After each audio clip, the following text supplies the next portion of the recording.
Hello, everyone. I'm Cynthia Stewart, and I want to welcome you today to the Business Performance USA webinar. We hold these every Tuesday, and so you can always come back every Tuesday at noon Central or whatever time zone you're in, because we have people from all over the country that join us. And you can hear our latest speaker. And at the end of the webinar, I'll tell you who's coming up next. But today we have Emily Shoup. She is going to be talking with us about coaching high performance employees. And I think you're really going to enjoy this. Emily is very popular, and we got a lot of folks signed up for today's webinar. I will have you on mute, but I want to let you know that there is a way that you can interact, and we're going to be doing polls at the end of the hour, and you'll be able to participate and interact via our question box. So let me talk real quickly about Business Performance USA. We are an all-volunteer association. We're business executives with lots to share, and we decided to set this up and share all the good stuff for free. So you can become a member at any time at businessperformanceusa.org and participate in these webinars and participate in the community that we have out there. So we just want to welcome you today. And let me introduce myself. There I am, a picture of me. I'm Cynthia Stewart, and I'm your host. And I generally host these, but I have other partners that host as well. And I am the founder of Evermore Services, your partner in building tomorrow's businesses today. And we have Emily Shoup. And there you have on this page just a suggestion for how to make this hour worth your time. You're going to notice that there's a question feature on your control panel for GoToWebinar. And there you can type questions. And what I do is I mute myself and I watch those questions and we tee them up for Emily and I insert them at good times. So you'll get your questions answered either during the hour or at the end of the hour. So with that, what I'd like to do is go ahead and introduce Emily, our speaker. Emily is a speaker and a coach, and she's the creator of Central Illinois' premier team building event called Rally the Team, in addition to popular programs such as the Shoup Shift, 6 gears to rev up your culture, team, and leadership. And she provides these through her company, Shoup Training and Consulting, which, as you can tell, is a training and business consulting firm. Emily is the go-to leadership girl when you want to learn how to maximize the efforts of your team the right way so you go from being just another manager to being an influential leader. Her clients are leaders who know that they have to get more done with less resources and less people, and that focusing on their company culture and employees will enable them to do just that and do it successfully. And you're going to find Emily insightful, engaging, and energetic. And with that, I'd like to pass the screen over to you, Emily, so that you can control it. If I Okay. can find you, there you are. Emily Shoup. You should be seeing that come up, and I'll let you know when it does.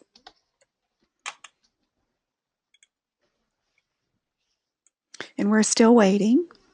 Okay. And there you go. Yay. Okay, with that, I'll mute and let you get started. Okay. Thank you very much.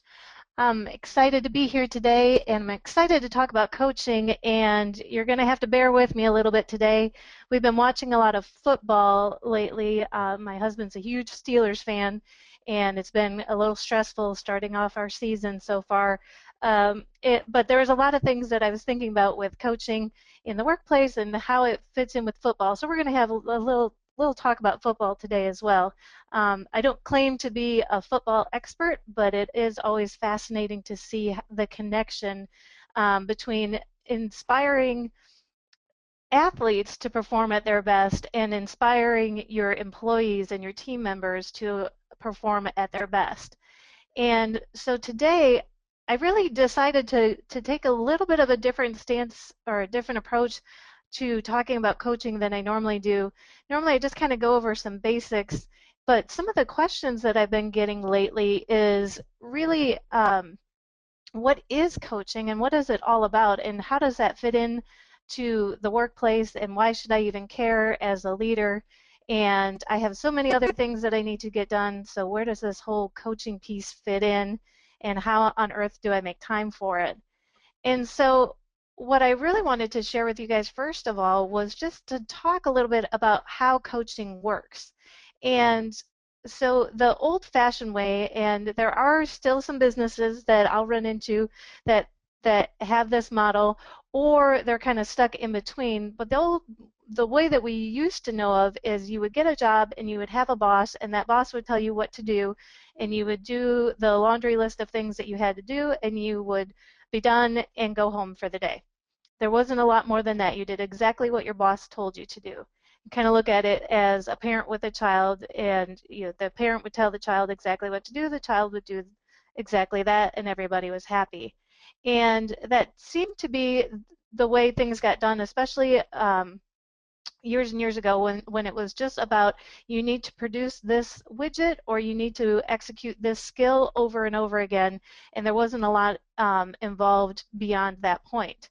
Well, over time, things have changed for us with knowledge-based workers and just really the way the economy has changed and really how we're all starting to get so much more connected to each other and finding that people want more out of their jobs. People are realizing that they're spending a whole lot of time at work, and so they really want to feel like they're getting a lot more out of it.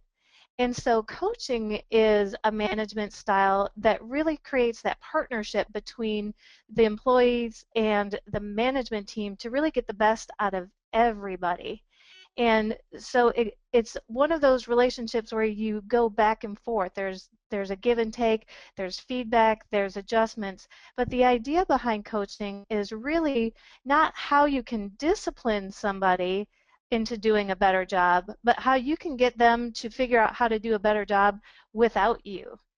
And so what I think the cool part about coaching is it gets it so that people are thinking on their own and making great um, assumptions or coming up with great ideas, being really innovative, and then running with it with little to no input on your part over time. Without that coaching environment, it doesn't always happen that way.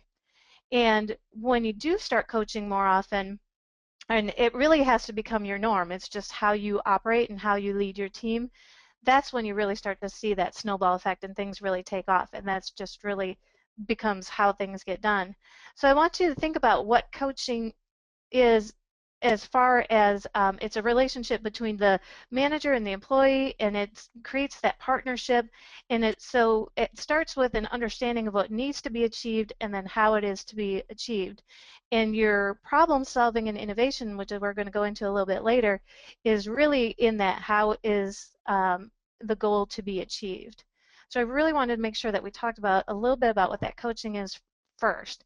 The one thing I want to make sure that you realize is that it's not necessarily disciplining somebody who is just has no motivation or doesn't want to do work. It's really how do you get people who do a pretty good job to do an awesome job. And so with the clients that I work with in the circles that I run in, I can talk about a high performance employee, and that means so many different things to so many different people, depending on what type of business you have, what type of product or service you create. And so I decided that it might be kind of helpful for us to dive into a little bit on what is a high performer. And if you start asking people about, what's your ideal employee look like? What's your ideal team member? Who do you want to have on your staff? Who do you want to have helping you reach your goals? A lot of things kind of bubble up over and over again. They have to be extremely trusted and respected within their team and within the whole organization. They have to be really good at meeting their goals. A lot of times they're very goal oriented or can set goals on their own and really go out and achieve them and then kind of look to you as the leader as, all right, what's next?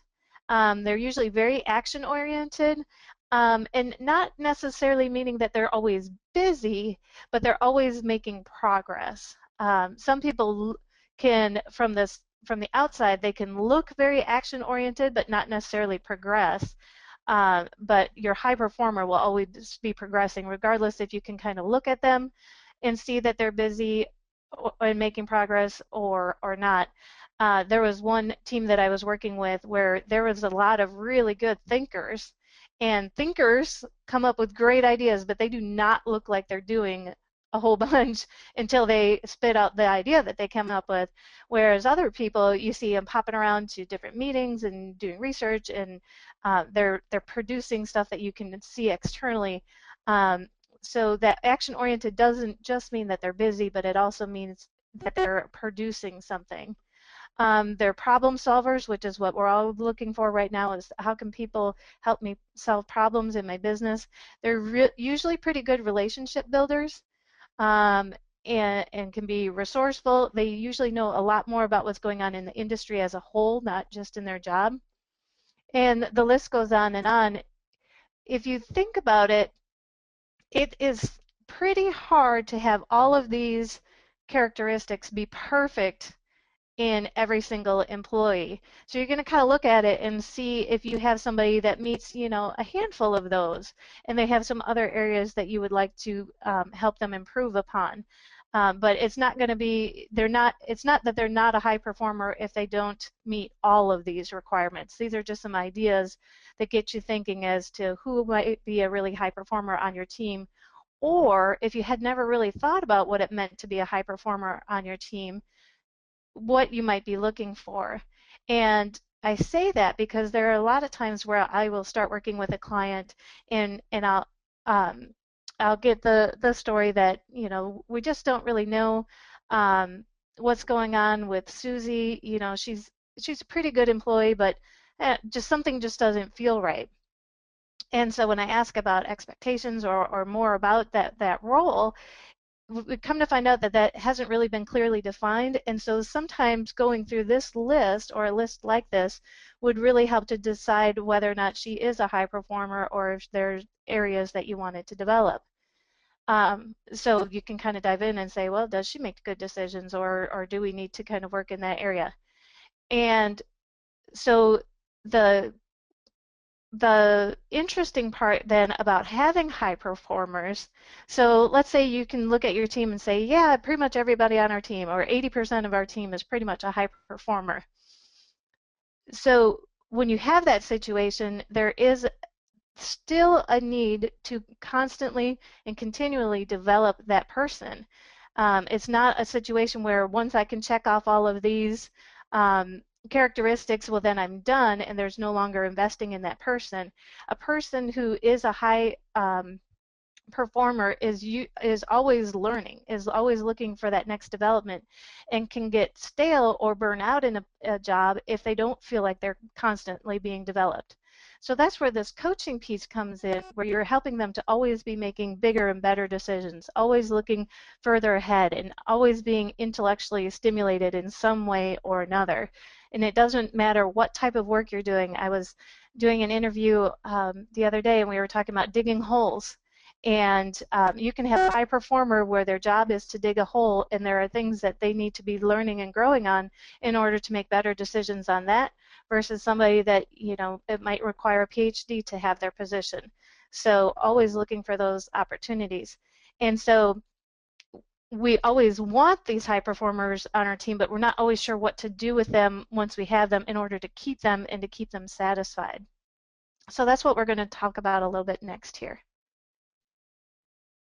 So coaching is always about constant feedback and constant support, and it's always real time. Again, we were talking about watching the Steelers play the other night, and I asked my husband, at what point will they blame the quarterback for the problem? At what point will the watchers, the viewers, the fans, or the coaches look and say, is he the problem? And so I really liked my husband's answer, because it's kind of like he's been going through all this training with me all along, but really looked at it and he said, well, really it has to do with the coaches and the feedback that they're providing. And they were not giving the team the right feedback at that point in time. So the defense wasn't doing what they needed to do. And they're doing simple things like having too many men on the field. And so somebody didn't get the right piece of information to know that they were supposed to be off the field. And so it was mistakes like that that were causing problems. And I thought that timing was perfect with having this training coming up, because that's what it's all about. If you think about a football game and you watch how much that coach is looking at the playbook, looking at all the stats, looking at everything that's going on, and then reading the field, there's people calling in ideas from above and all that, and you have to get that to the quarterback and to the rest of the team, and then they have to execute. And then depending on how far they get all that feedback and they do it again. The cool part for an athlete is they get that instant gratification on whether or not those adjustments made a difference.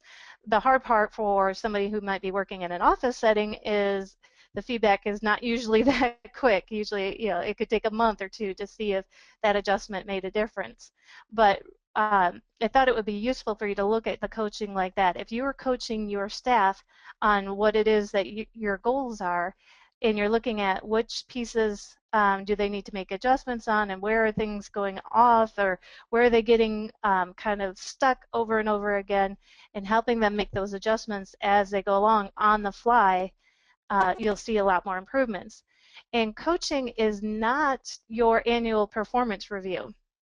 I like to look at it like at the first of the year when we want to go to the gym and we want to work out and we want to start taking vitamins and eating right. Well, we can't do all that on January 1st and expect a year's worth of improvement at the end of the year. We have to do it every day, and it has to be ongoing. And as we make mistakes, or we sleep in and we don't work out, or we have some amazing meal that may be extra heavy, or whatever the case may be, depending on what you have to eat, you're making those adjustments all year long to see those improvements. And coaching and developing your high performance employees is an all year long constant real time feedback and support.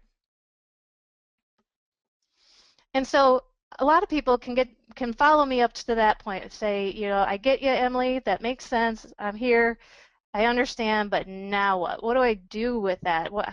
I'm looking at my employees, and I have a blank piece of paper in front of me. I don't know what to do with that information. I know it's not supposed to be their performance review.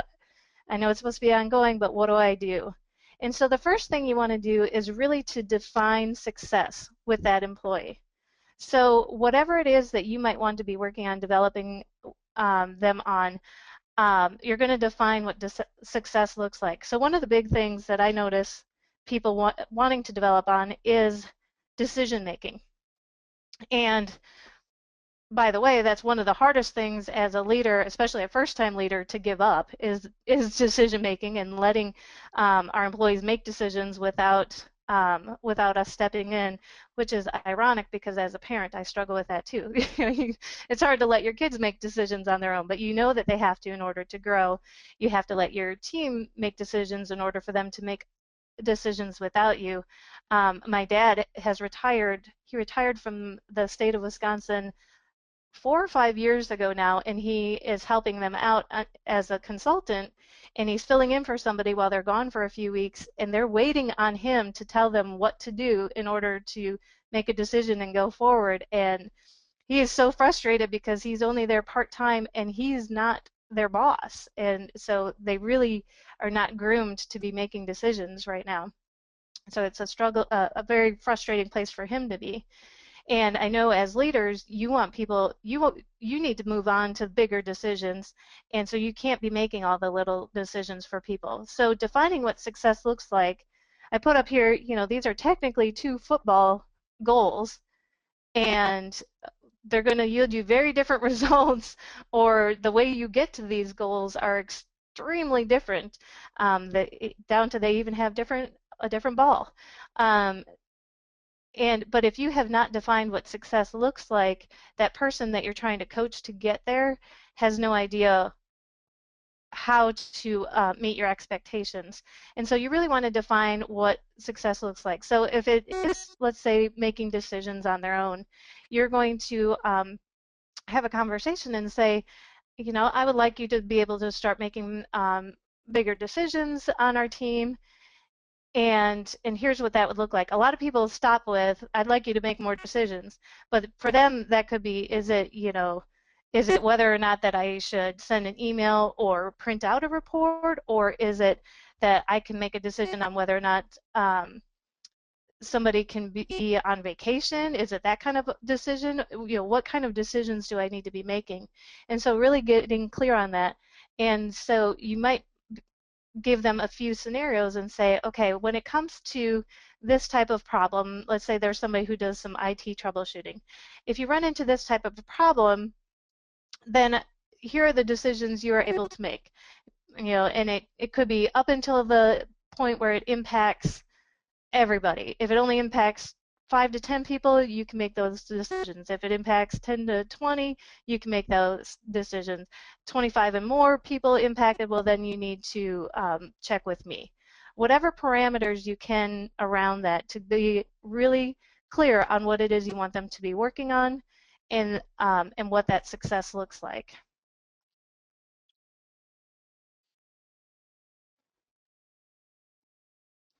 Okay, so then when we go into problem solving and innovation, this is where a lot of people are um, really excited about. Really, an area of need is how do we get people to start solving problems on their own and getting really innovative with solutions. And one of the shows that I love to watch, I like to say it's like doing some research, is Undercover Boss. And on that show, it gets me, I don't know why, you would think I would be used to it by now, but it gets me every time when the top dog is out there with the person doing the job and they're completely shocked that the person doing the job had a better way to do things than they could have ever dreamed up in their office in the ivory tower or however the case may be. They always tend to show bosses that have a very luxurious lifestyle. And I'm thinking there's a lot of CEOs that do not live that lavishly, but I guess that wouldn't make for near as good TV. Um, but they're always shocked that that person can solve the problem, but it seems like their assumption is that they wouldn't have those answers.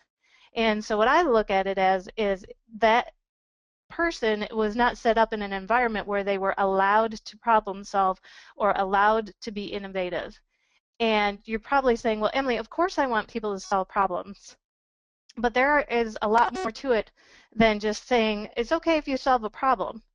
Like that's too broad for people. It's too scary for them if you're not a lot more specific. So if you want to increase problem solving and innovation, you really have to look at what that success looks like, um, and this is something I go into a lot more details with my clients, but again, basically defining what it is, what problems you want them to be solving, and that it's okay to be solving those problems. And that a successful person in this position tries things and may have mistakes.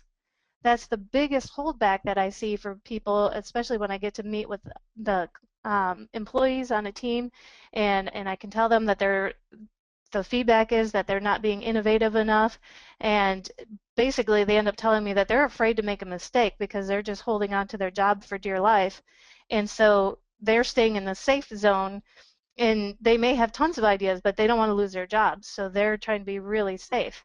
So you really have to define success as, the successful person on this team comes up with new ideas and bounces them off of all of us and goes through these steps in order to see if it's something we can do.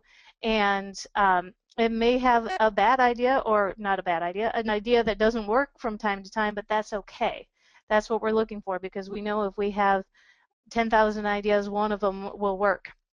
It's the idea process, or it's the coming up with the solutions. It's the innovation that's what success looks like, not just doing your job technically accurate. And so you really have to set that up from the get-go. And then you want to go through your expectations. So again, matching up with your success, what do you expect people to do on your team? And a lot of times I'll challenge leaders when they say, well, I want them to figure out things on their own. And so does that mean they can ask Bob and Sue and Shirley to all step in and help them out if they have an idea? Well, no, I really think they should ask me first, or they should run it through this committee, or whatever the case may be. So those are expectations that you have to be really clear about with the people that you're asking to step up and problem solve. And then boundaries, again, kind of matches along with the other two, but they're when I was in IT, one of my biggest frustrations is when people would tell you that you can't do something with technology. Like, well, you can always do anything that you come up with technology. It's just a matter of if you have enough time and money to get it done. But anything is possible. I've yet to see anything that's not possible. The constraint is time and money. And so with the problem solving and the innovation that you're looking for, what are the boundaries? Is there a certain amount of money that can be spent, a certain amount of time that can be spent? One of the things that Google does really well in their culture is they give you a certain amount of time per week or per month that you're expected to spend solving a problem of something that is of a personal interest to you. So the idea is that you're using all your creative juices and coming up with different ideas, but it's something that you're really interested in and it doesn't necessarily benefit the company. And their idea is that you might accidentally come up with something that they could use in the future, or it just creates it gets that innovation going in you, and then you can look at your problems that you're trying to solve for them in a different way. We had different things like that with the IT team that I worked with, where we would set up webcams. We had a crash cam outside of our window. We had an intersection where there was a lot of accidents, and while technically it did not really match our job descriptions to set up a camera that would let you view these problems. And then it was funny because a squirrel actually got in the line of sight, so then you could watch the squirrel that would do different things. But when it came time to build a new building and they wanted to record this for historical purposes, my team knew how to instantly roll out everything that was needed in order to record that. So it did help in the long run, and it sped up their process for coming up with a solution later. And then as you're coaching, so you're starting this process, you're starting to talk about what success looks like and expectations, and you're really getting this conversation going about how, we're working on growing you as an individual and stepping into different decision making or problem solving or whatever the case may be that you're working on. And you're going to ask a whole bunch of questions. So in the coaching environment, it's not necessarily just you dictating anymore. It's not you telling them how to do the job. It's you asking them what kind of resistance they're running into, what kind of constraints are they running into, what kind of ideas do they have. And then the biggest one, so going back to our wanting people to make decisions on their own scenario, when you're working on people with that, you're going to walk them through and ask them, okay, so I'd like you to make more decisions such as this. And then when there's a scenario that you have that's very specific, you ask them how they are going to handle it and ask them to just walk you through the whole thing. And so they can think out loud and share with you their thought process on how they're going to solve that problem. And then that gives you the opportunity to steer and course correct based on your requirements for your business and for your team and your comfort level with what the decision process that they're going through.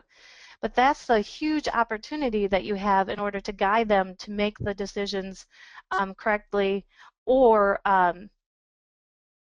yeah, to make them do correctly, and it gives you an idea of how they're thinking things through so that you can see where there might be a gap in their development and okay, well maybe they need to learn a little bit more from this side and or maybe it's something where they need to understand the finances a little bit differently or the system a little bit differently, but you can see where they might be running into problems.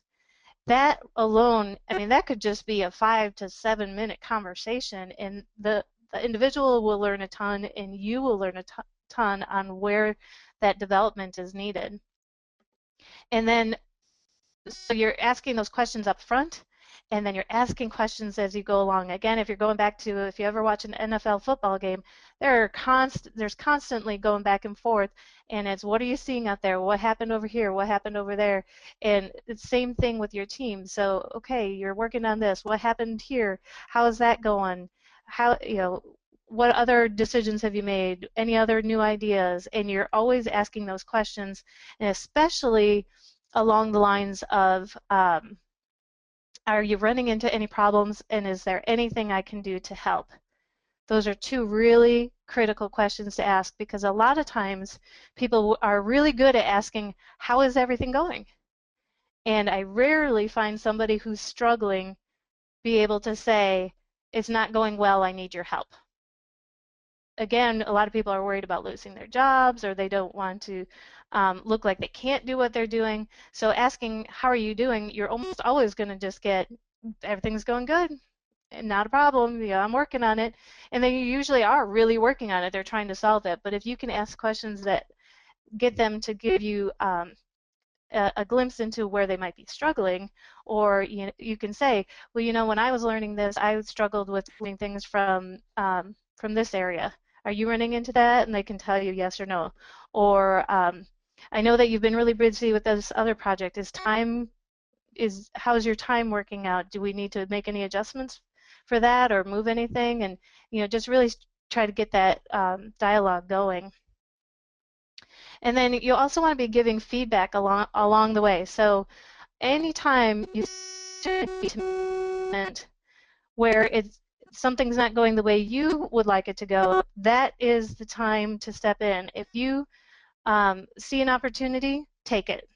A lot of times I see people waiting and say, well, I just wanted to see, it wasn't how I would do it, but, and I had a really bad feeling about it, but I just wanted to let it play out. And then it almost feels like to the client or to the employee that a little bit of that "I told you so" kind of thing. Like, well, I knew that wasn't going to go that way, go well. Um, the cool part about having somebody with a coaching approach is that they can help you avoid the pain that they went through. So having a coach will help get you in the business world, helps you speed up the process. So look at it for them that way. Not that they need to learn every single mistake the hard way, because you had to learn it the hard way, but how can you speed up the process for them? And if something isn't necessarily sticking and you do have the time and you can let them kind of fall, and learn on their own, that's great. But why not speed it up for people and give them the advantage, give them the upper hand, and get them sped up a lot faster, and so that you can move on to more things because they can take on more things. So giving that feedback as you go along. And then again, it's always a trial and error, and looking at it as a football game. You can see where oh, that play didn't work. Let's try, we've been trying to throw it and we keep, missing. Let's go ahead and let's run the ball this time. That's me and my highly technical football terms here. Um, but the same way with each person that you're coaching, there's going to be a little bit of, not everybody learns the same way, not every scenario goes exactly how you thought it would, not every opportunity goes the same way, constraints can change, all sorts of things. So it's a trial and error, but it's helping them learn through the process how to have that trial and error. Uh, Emily, I'd like to interrupt before you move on Mm-hmm. just a little bit and take a few of the questions that I've gotten. So, I was going to ask you if there were any. yeah. Um, One question that we had is, how do you recommend dealing with coaching someone who gets very emotional when any suggestion for improvement is made? Okay, so somebody who gets emotional when any sort of suggestion for improvement. So my gut would tell me that that person is afraid that it doesn't seem like they're doing a good job, or they're afraid that the perception is that they're not doing well. And so I would make sure that, well, I guess I'm assuming the emotion is upset and not anger, but I guess it would work either way. It usually has to do with protecting yourself, and being concerned about the thoughts from the outside. So I would make sure, one, that you're sharing all the good stuff, all the things that are going well, all the things you like about the work they do, and that should be constant as well. Like, wow, I really liked how you spoke up in that meeting with that idea, or I really like the way this got executed, whatever the case might be. So a lot of that, which it's not fluff and it's not filler, it's legitimate stuff that you like about the work that they're doing. If there's nothing that you like about the work that they're doing, then that's another problem. And then from there, you it might be a situation where the person has not learned how to be in a safe environment for growth, or they have not had an opportunity to grow before. I've seen that with, I had one client that I was working with, and she had hired somebody, and she had tons of aspirations for this person, but that person had never been in an environment where it was more than just being told what to do. And so anytime she was given opportunities to grow, the leader got a ton of resistance to the point where actually that employee ended up quitting, just did a no call, no show. And so it was kind of scary for her in that respect. But what it came down to, I think, is that that employee just didn't know what that safe coaching environment looks like. And so sometimes you really just have to walk people through that this isn't something that it's about performance, it's about you growing. And everybody likes to grow and do better. And so how can I help you grow and do better? And you might have to pick something that they're interested in, or find out what they're interested in first. So let's say it's something where you want them to maybe be a little bit more assertive in their decisions. Well, where are situations where you can put them in that they would shine in that first and work on that as a place to grow from? Okay, thanks for that. Let's go ahead now that the polls are next. Let's do the polls, and then I have possibly more questions. So why don't we Okay, go ahead and do the polls? alrighty. So do I need to do anything for you to do that? Just flip to the next slide, and we'll kind of let you guys know that we're going to take these polls. And Emily, I think we want to take them one at a time and then talk about them. Is that correct?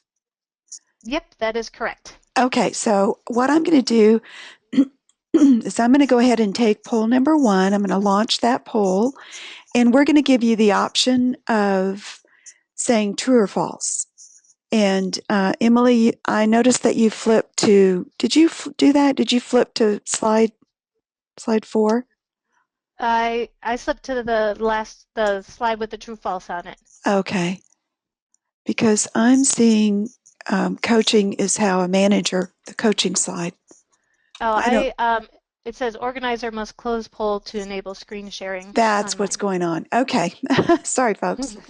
Okay, so we've got about 50% that have voted. Go ahead and just pick a true or false with coaching. Leaders should take a handoff approach, and we'll close the poll when we get to 100%. We're almost there.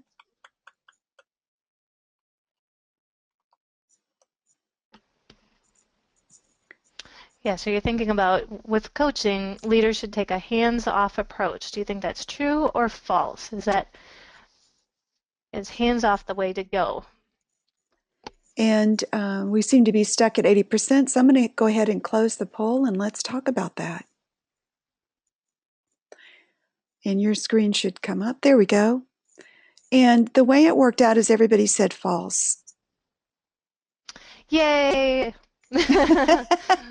That's great. Yeah, so it's not a hands-off approach. It's not, and it's not a hands-holding approach either. So it's not that so the fear that I have when I start working with people is that, well, then I have to micromanage everything that they do. No, no, no. That's not where we're headed. But we're also not doing the set it and forget it. It's not like a crock pot where we're throwing some food in the morning and coming back 8 hours later and there's dinner. It's the process of doing it all along. And so and the more you do it as you go along, the easier it gets for people to be on board with it. You will sometimes get a little bit of resistance from some people, like when you mentioned with if people are getting emotional. Um, that again is probably because it's something new. But the more you do it, the more people get used to it. So it's always looking for an opportunity to help somebody grow and learn something that would help them make a better decision or a better employee, and seeking those opportunities and sharing those with people. Okay, should we take the next question? Okay, we'll do the next question, and I'm launching that poll. With coaching, employees are free to do whatever they want. So we'll give it about a minute and then we'll close the poll. Maybe we won't need that long. If everybody's faster this time. Yeah, well, there we go. All right, I'm going to close the poll. Um, and everyone said false on that one. Okay, that's correct as well. So employees are free to do whatever they want. In general, no, that's not the idea. The idea isn't that it's, well, just get the best results or meet our goals however you want. There are certain guidelines within your organization that people have to meet. There's a culture that you have to meet. There's how you take care of the clients that they have to meet. And it's not a matter of anything is appropriate.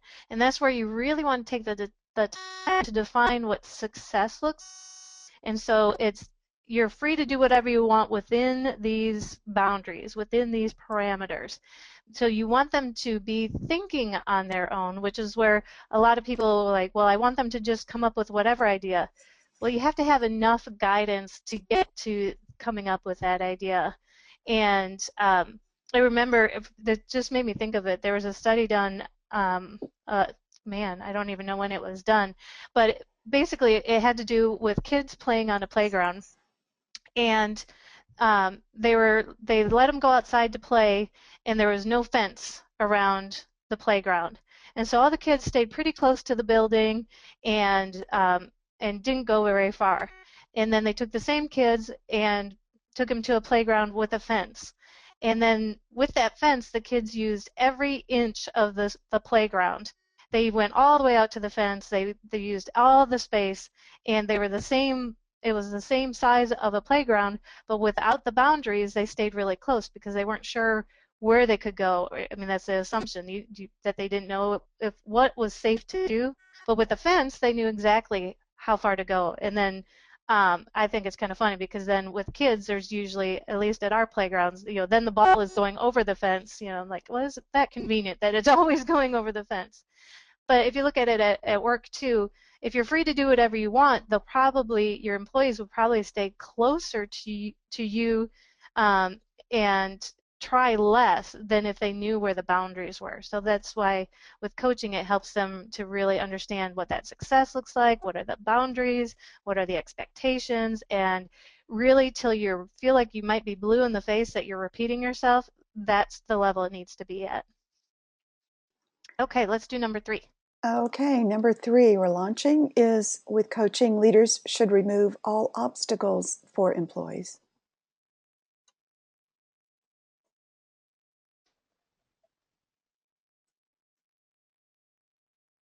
A few more seconds. It's funny, I have a loud ticking clock, and as soon as we are quiet, it's like, man, that's really loud. A little bit like Jeopardy on here. Oh, that's funny. All right. So, I can share results.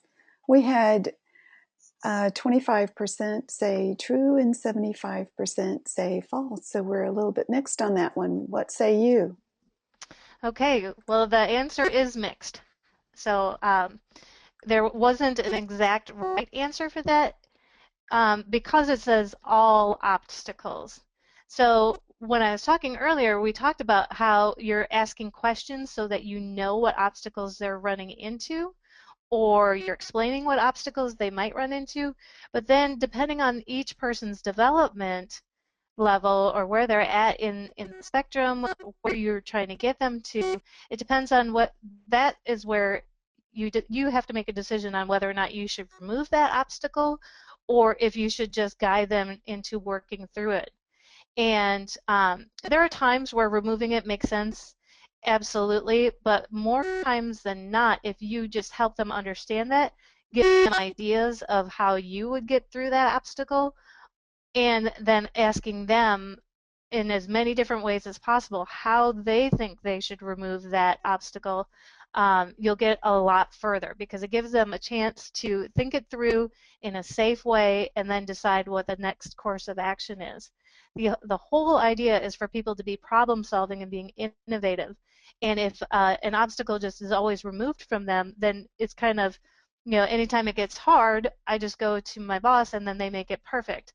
Well, that's not really where you want to be either. You want it to be where they, hey, I ran into this obstacle and I got through it and we're this much further because of it. And so you're setting up that environment for them. And it's a process, and I would think it would be every time, it's going to be a judgment call on your part every time. There's no perfect right answer. Um, it, you're going to have to balance between it being too challenging or not challenging enough where they're learning. So that's where you're going to want to just do a gut check every time and see and really think about how much that person needs to learn. And sometimes a different way to look at it is that the lesson they need to learn? There's times where you can be learning a lesson, but is that really what they need to learn at that point in time?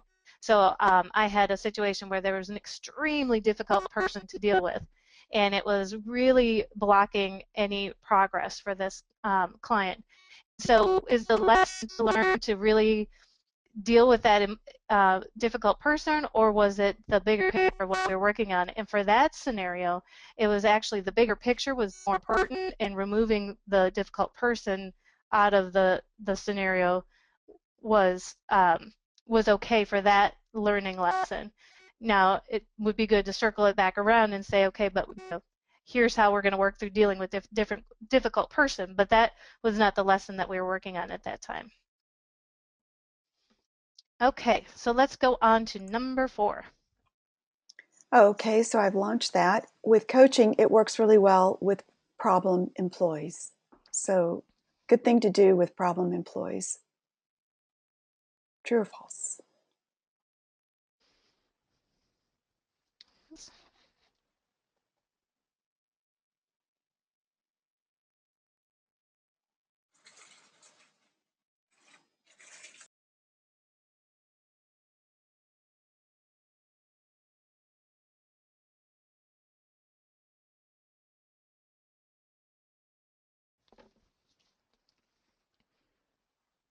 Okay, and if you can see this, I'm sharing the results. I hope you can see it. It's 63% said true and 38% said false. So we're two-thirds true and a third false. What say you? Okay. Yeah, so when it comes to problem employees, usually there's something else going on. So they're not meeting performance expectations, um, and they're causing a problem somewhere along the line. So coaching is actually too slow usually for problem employees. Coaching is really good for your average to your high performers where you're trying to help them continue to grow and progress. But if there's a problem, you need to be extremely specific about it. You need to deal with it immediately, which the coaching does fit in with that aspect of it, but it needs to be explained, the right and the wrong of it, and the right course of action for them to take. With coaching, it's more of there are many ways you could get to the end result. There's a preferred way we would like you to get there, but we are opening it up for your development to get to the goal. And so the path that you take there may be slower, it may be a little bit different, but how you do it, as long as you're continually improving, is okay. With a problem employee, that means it could be, they're not showing up on time, or they're not meeting goals, or they're just not meeting expectations in other ways, not doing a good job, too many errors, those type of things. Those are problems with accountability that you would want to take head on and not from a coaching standpoint. So again, if you go back to your football team, if you have somebody that's just bombing, that just is doing awful, they can't catch the ball, they are missing everything, missing their blocks or whatever the right terminology is, those people get pulled out and put on the bench and worked on. They don't leave them in the game and keep trying to guide them. So it does not work really well with problem employees, and especially if a lack of motivation is part of the problem, then you're dealing with something deeper or something that's bigger, and you're going to dig into that from a different aspect. But coaching is for It's usually for the masses, for the 80% that's doing really well, and or average to really well, and then you're just helping them do better and better. Okay, let's do number 5. All righty. With coaching, all employees are open to it immediately. True or false?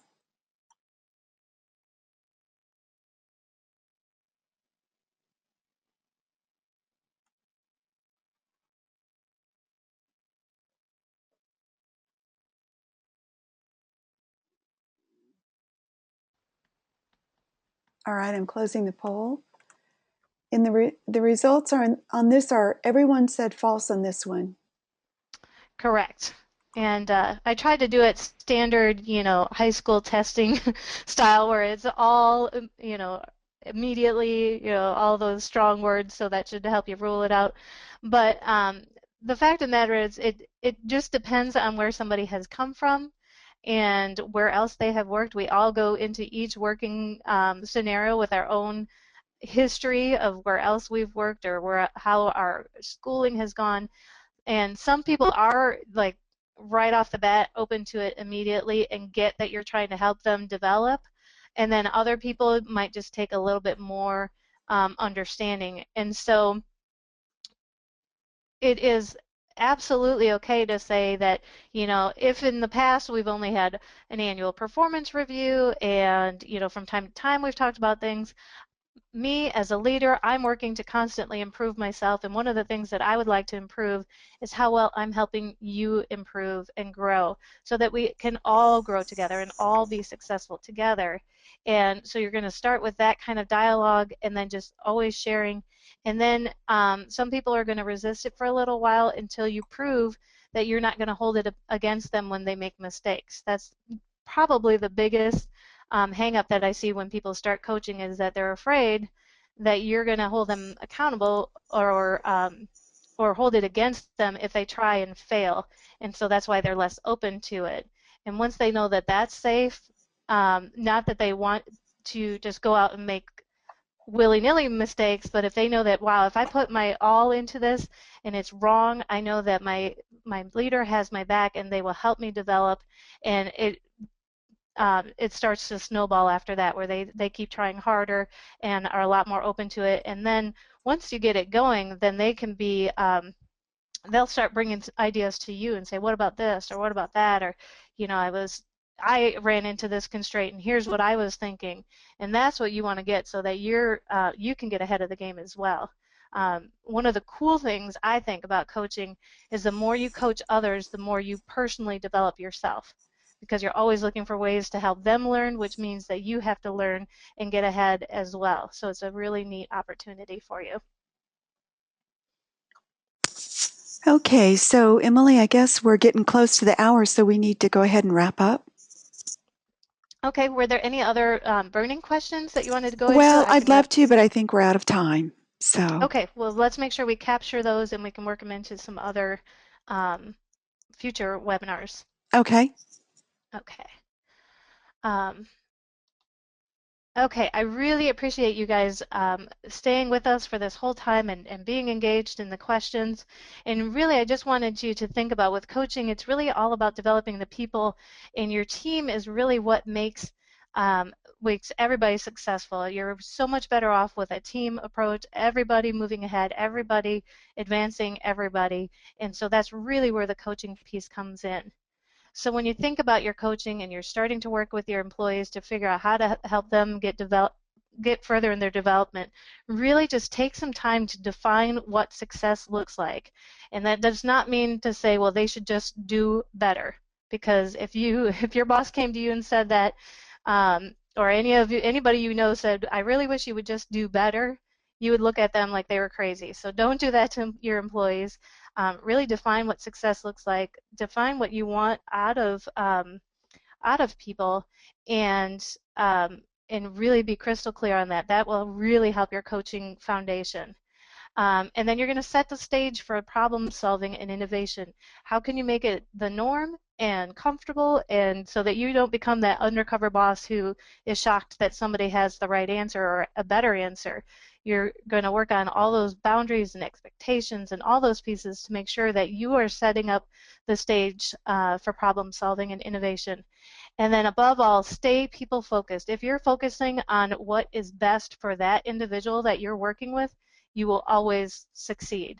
And the more that you can live and breathe that, the more successful that person will be and the more successful you will be. It is an amazing process, and I promise it works.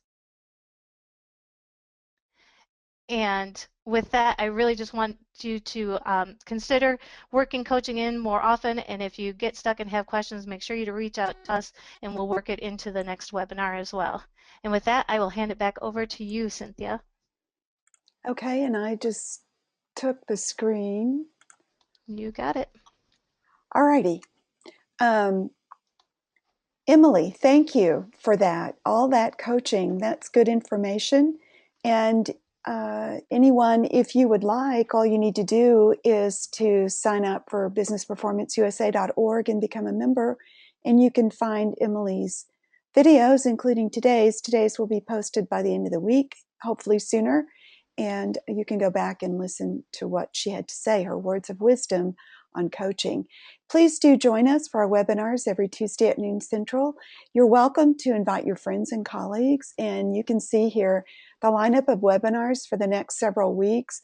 Basically, we have a new speaker, Milton Corsi. He's evolution training and consulting, and he's going to speak on a very interesting topic. It's the science, the surprising science of human motivation. And he's going to talk about what science knows that business doesn't. And I'm looking forward to that. Also, we have the meaning of match coming up. Nancy Roberts. She is really, I think, probably the national expert on background screening.